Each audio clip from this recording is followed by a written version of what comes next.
L'annonce de Gérald Darmanin à propos, et je cite, de l'inscription de la fin du droit du sol à Mayotte dans une réforme constitutionnelle.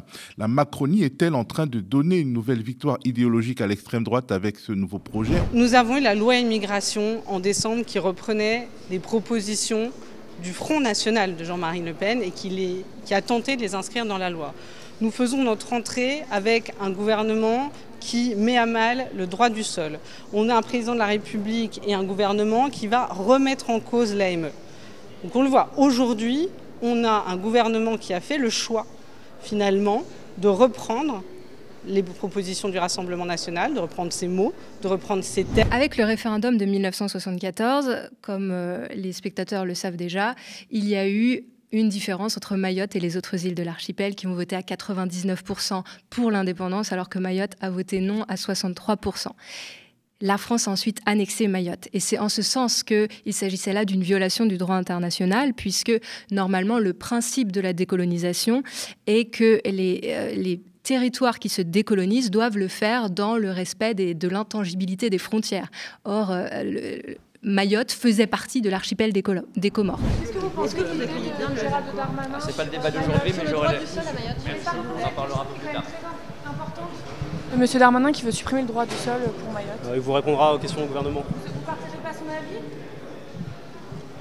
Le droit du sol, qu'est-ce que c'est? C'est un principe politique fondamental et essentiel pour une raison, c'est qu'il dit... Nous décidons que être français, c'est partager un commun de droit, un commun d'égalité entre nous, et qu'ensemble, on peut être français à partir du moment où on construit et on organise les conditions pour vivre ensemble et découvrir ensemble de nouveaux droits à les réclamer et à proclamer. Le Rassemblement national, depuis des années et des années, est pour la suppression du droit du sol.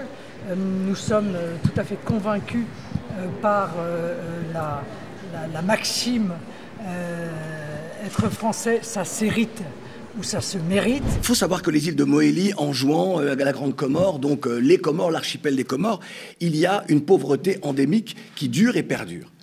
Et il est normal, lorsque vous êtes un être humain, qu'à un moment donné, vous alliez là où vous pouvez vivre mieux. C'est le sens de la vie de n'importe quel être humain sur cette planète. Et il faut rappeler également ce qu'est Mayotte. Mayotte n'est pas une île très éloignée à 10 000 kilomètres d'Anjouan, de Mohéli et de la Grande Comore. C'est l'archipel des Comores. La République a failli dans sa mission de traiter les citoyens de Mayotte comme n'importe quel autre citoyen français. Elle les a traités comme des citoyens de seconde zone, dans lesquels elle les a laissés sans eau, sans service de santé viable, dans un système d'éducation extrêmement compliqué.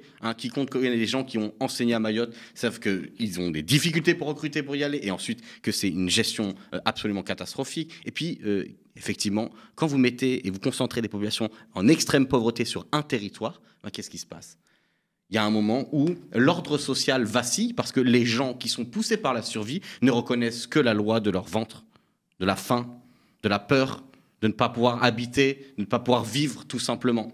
Et qu'est-ce qui se passe dans ce jeu ignoble que joue le pouvoir aujourd'hui? Ce qu'ils impliquent, c'est qu'ils veulent faire en sorte que les Mahorais se retournent vers leurs frères comoriens pour les désigner comme responsables. Elle est très douée pour être régressive, la politique française. On fait un pas en avant, 10 pas en arrière. Voilà, on est passé de SOS racisme, on était des milliers dans et du ouh, ça y est, on a presque gagné, à Marine Le Pen, le Front National qui est dans les 3/4 de la France. La France, elle a tellement un problème déjà avec son histoire coloniale que de toute façon, c'est accepter dans le visage politique une certaine population.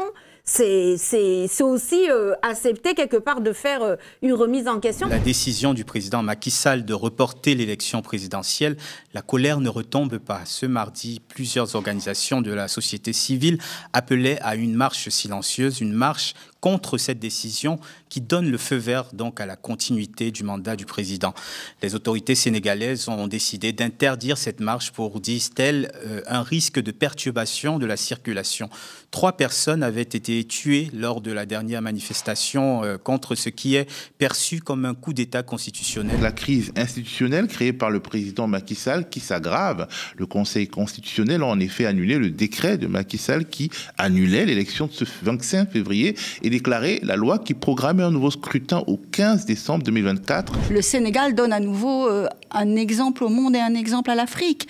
Que le droit, dans ce contexte très, très compliqué que connaît l'Afrique de l'Ouest, arrive à dominer au Sénégal, c'est très important. C'est une leçon pour tous les autres. Mais parce je n'ai pas entendu Macky Sall, pour l'instant, se plier à la décision du Conseil constitutionnel.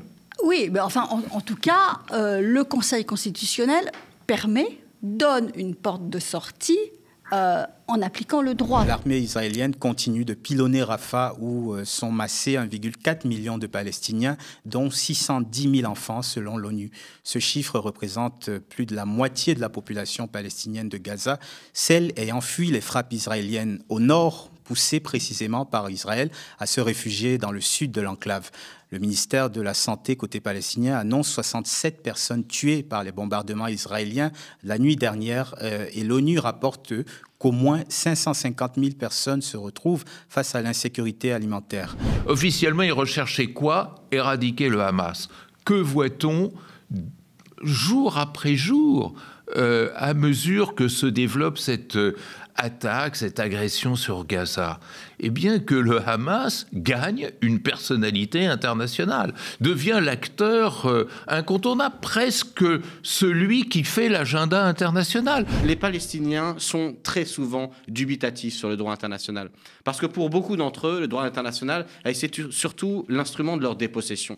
Ce sont des gens qui se sont vus reconnaître un certain nombre de compromis qu'ils avaient faits, et qui se sont vus opposer le fait que lorsque le droit international est dans leur sens, il n'avait aucune valeur. La propagande de l'armée d'occupation israélienne est de plus en plus présente, mais elle est de plus en plus offensive parce que au niveau international, de plus en plus de pays et d'instances jugent effectivement que ce qui se passe notamment à Gaza et dans le nord de Gaza il y a peu de temps et dans le sud de Gaza présentement, relève quasiment de massacres de masse, voire de génocide. Et donc, on accentue de plus en plus cette pression propagandiste et notamment relayée par Aurore Berger, qui est devenue donc ministre, qui est une fervente défenseuse de la politique de Netanyahou, qui est intervenue chez Aziza récemment et qui parlait de milliers de femmes assassinées le 7 octobre, de milliers de femmes, alors qu'on sait que même les chiffres d'Israël tournent autour des 1200-1300 victimes du terrorisme, absolument,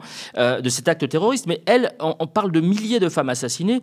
Et alors, évidemment, aucune contradiction de la part d'Aziza, de Frédéric Aziza, qui trouve tout ça tout à fait normal. Les chaînes TNT, ce sont des biens publics mis à disposition gratuitement par l'État. Donc, il y a des devoirs à respecter. C'est quoi ? L'indépendance vis-à-vis des actionnaires, clac, là on n'y est pas. Le pluralisme, donc le fait que toutes les opinions puissent y être entendues de manière à peu près équitable et respectée, là on n'y est pas. Donc je dirais que c'est bien normal que l'Arcom soit rappelé à l'ordre pour que le contrôle soit plus sévère.